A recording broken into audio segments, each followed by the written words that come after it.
Hi, welcome to Edward Box Guitar Tuition. It's a little think piece, discussive thing for the site here. Usually I'm sharing, clips of playing or classic album reviews. But about a month ago, actually it was March the 1st, Extreme dropped the video for their song Rise. And ever since then, like right from the outset, all I've heard online is people discussing Nuno's guitar solo. And I was quite interested really about this because I actually like the song, it's pretty catchy, and the sort of spectacular. Obviously there's some people saying, oh, I don't like the song, I'd never like Gary Cherone, but pretty much most people are going, oh, that solo's brilliant.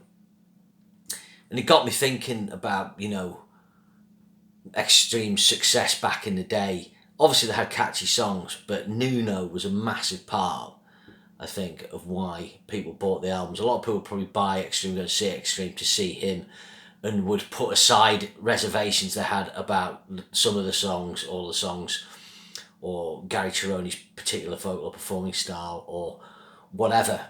For me personally, I bought the first Extreme album kind of about 6 months after it came out.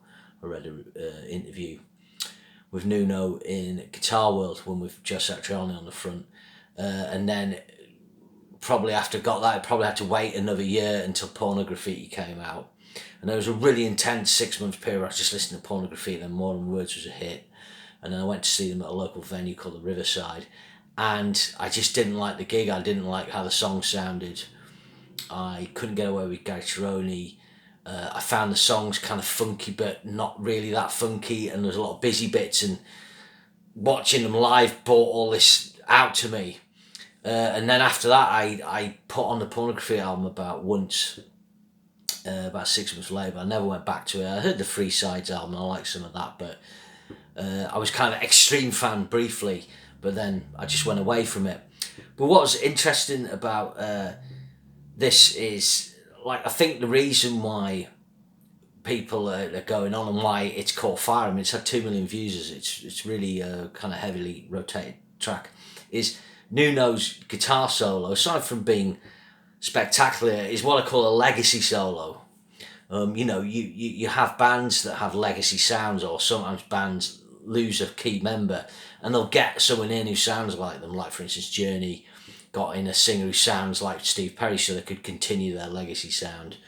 Dokken got John Levin in who can play George Lynch more George Lynchy than George Lynch does now to carry on their legacy sound at the time, and have legacy solos. And this solo by Nuno, I mean, it's 2 parts legacy. It's Nuno, it's a legacy solo in Nuno style, but it's also a tribute to Eddie Van Halen because it starts with a fast tremolo pick passage, which Nuno doesn't normally do. I don't remember a solo where he did tremolo picking, but obviously that's something Eddie Van Halen did a lot. So that stop and that tremolo picking seems to be, a bit of a Van Halen on. He does the low E dive bomb, which is very Van Halen. Again, that wasn't something he sort of did on his own solos. He would do dive bombs with flutters and stuff, but he wouldn't necessarily do a kind of low E dive.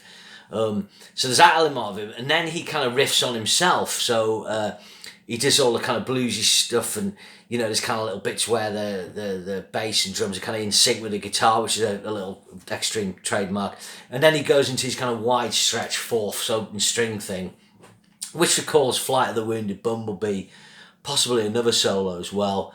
And then the clever thing happens where the backing vocals come in and then create chords to go underneath it, so the sound of what he's doing starts to kind of modulate or become something different.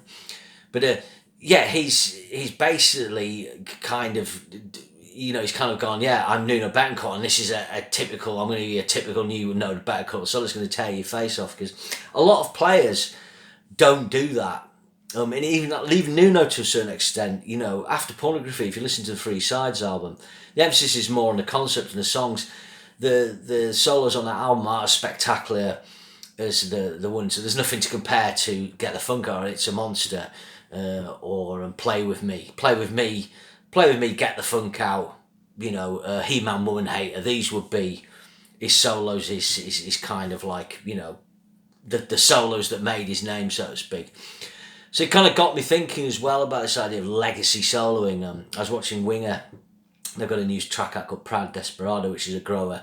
In actual fact, the chorus, what is the chorus for the song, the bit after it is actually catchier on this song. But it's a grower and I like it, and I quite like the lyrics, and I'm looking forward to the Winger album.